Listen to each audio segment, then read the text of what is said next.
अस्सलाम वालेकुम। आज આપણે બનાવે છે એક ચમકદાર સૂપ।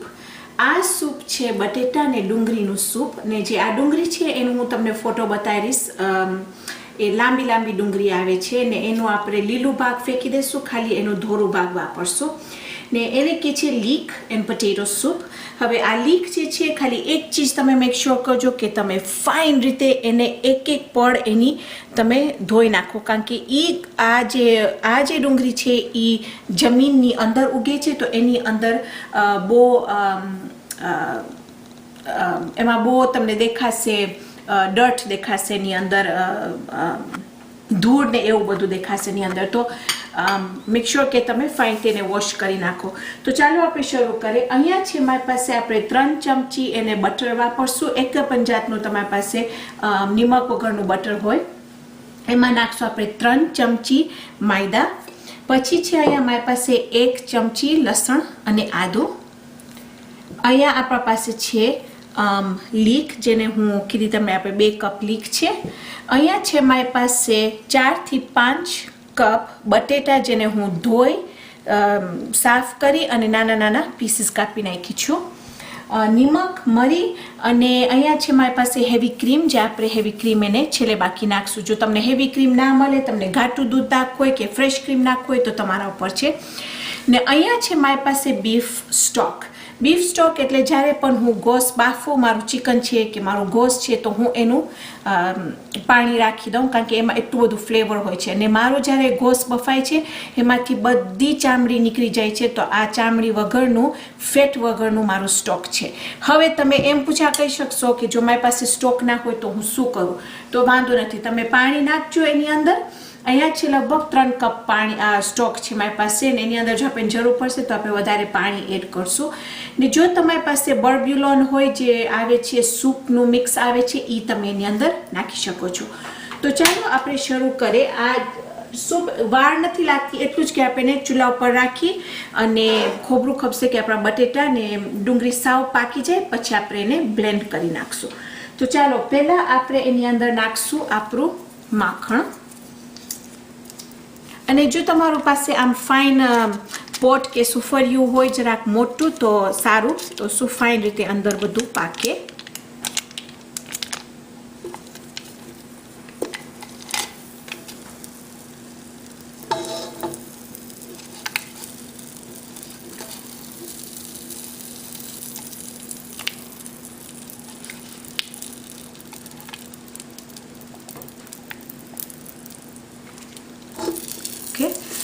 એક વખત બસ આપણું આ માખણ જરાક ફાઇન રીતે મેલ્ટ થઈ જાય, પછી એની અંદર આપણે આપણી લાંબી ડુંગળી લીક નાખી દઈશું।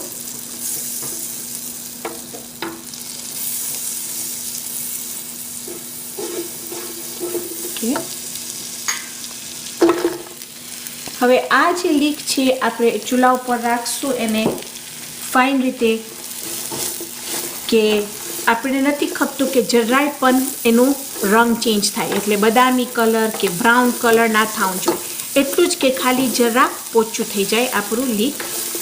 સાથે સાથે આપણે એની અંદર નાખી દઈશું આપણું લસણ અને આદું।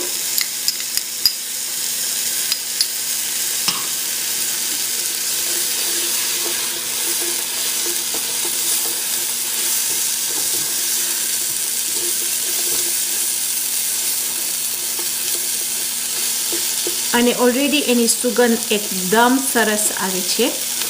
મારો ચૂલો છે હમણાં મીડિયમ ટુ હાઈ ઉપર છે,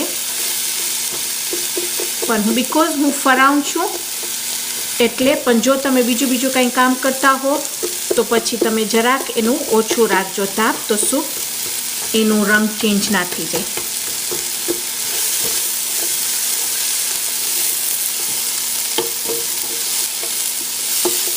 બસ આપણે 5 મિનિટ એને હલાવશું, પક્કા જરાક એને ઓછું થઈ જાય।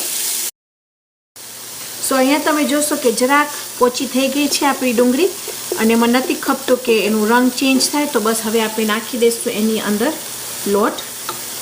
એ પણ મેદા છે, ને ફાઇન રીતે હલાવશું આપણે।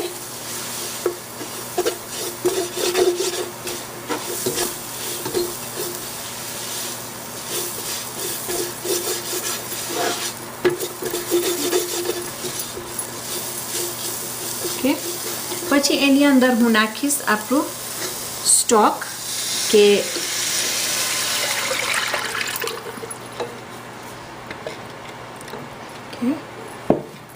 હવે આપણે એને ઉકાળશું. ફાઇન તે હલાવી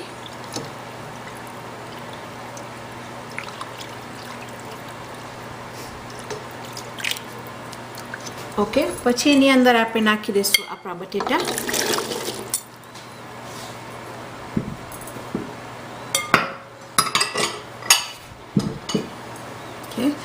હવે આપણે એને ચૂલા ઉપર રાખશું મીડિયમ હાઈ ઉપર.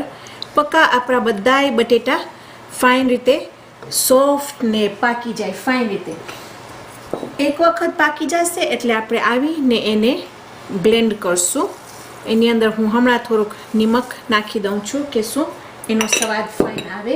અને જો તમારી પાસે ધોરી મરી મળતી હોય, મારી પાસે હતી, મારી પાસે ખલાસ થઈ ગઈ છે ઘરે, પણ ધોરી મરી ફાઇન લાગે છે. બસ એમાં મરી નાખશું આપણે એ નિમક. બસ હવે હું એને ઢાંકી નાખીશ અને એને પકાવીશ. પક્કા એનું સાવ બટેટા પોચા થઈ જાય. તો અહીંયા મને તમને બતાવ્યું છે કે આપણું જે ડુંગળી ને બટેટાનું સૂપ લગભગ 30 મિનિટ લાગી. અને હું આસ્તે આસ્તે ટાંડા પર રાખી હતી કે તમે જો કે કેવી રીતે બટેટા એકદમ ફાઇન પોચા થઈ ગયા છે. હવે આપણે એને આ હાથનું મશીન લઈ ને હું બ્લેન્ડ કરી નાખીશ.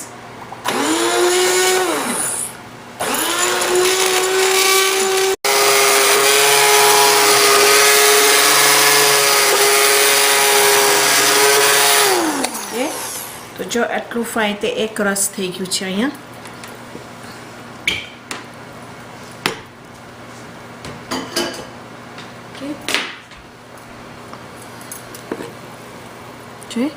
હવે જો તમે ચિકનનું જો તમે બ્રોથ વાપરશો કાં તો તમે જો ખાલી પાણી નાખશો તો તમારું સૂપ આનાથી લાઇટ થશે. મારું ડાર્ક થયું છે બીકોઝ કારણ કે હું એની અંદર ગોસનું બ્રોથ નાખી હતી.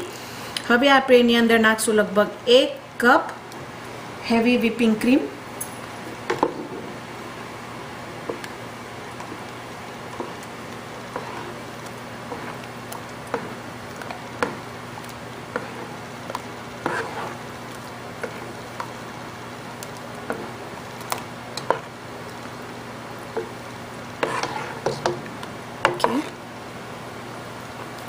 થોડુંક પહેલાં હું સ્વાદ લઈશ એનું, જોઈશ આપણને નિમક કે મરીની જરૂર છે કે નહીં.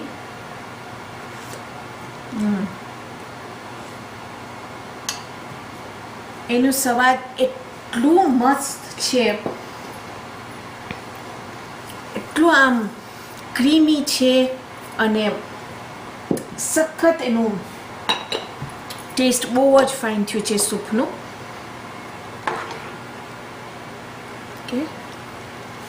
પછી એક આપણે મોટી બકુરી લેશું.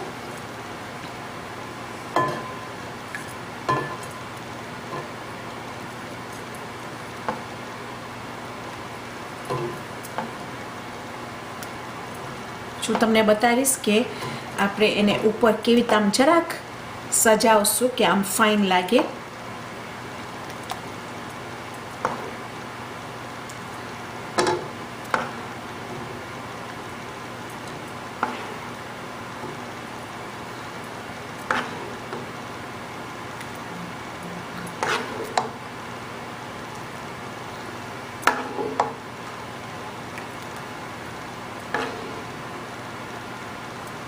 Okay.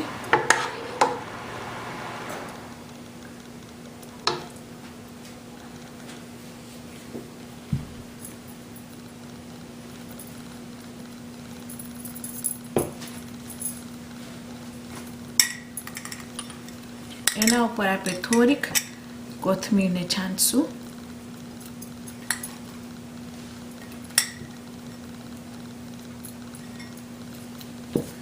અને આપણું જે હેવી વિપિંગ ક્રીમ છે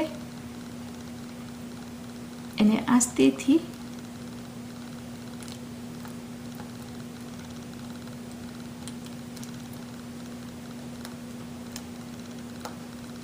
કરશું. એના ઉપર મરી અને આપણું સૂપ છે તૈયાર. આ જે છે આપણે બનાવ્યા આપણી લીક એન્ડ પોટેટો સૂપ, જે છે ડુંગળી ને બટેટાનો સૂપ. ઇન્શાલ્લાહ તમારો બહુ જ આભાર માનું છું કે તમે મને તમારો વખત દો છો આ જોવા માટે આ બધી રસોઈ. ઇન્શાલ્લાહ આવતી વખતે આપણે મળશું, એક બીજી ચમત્કાર રેસિપી બનાવશું. તો ત્યાર સુધી ખુદા હાફિઝ.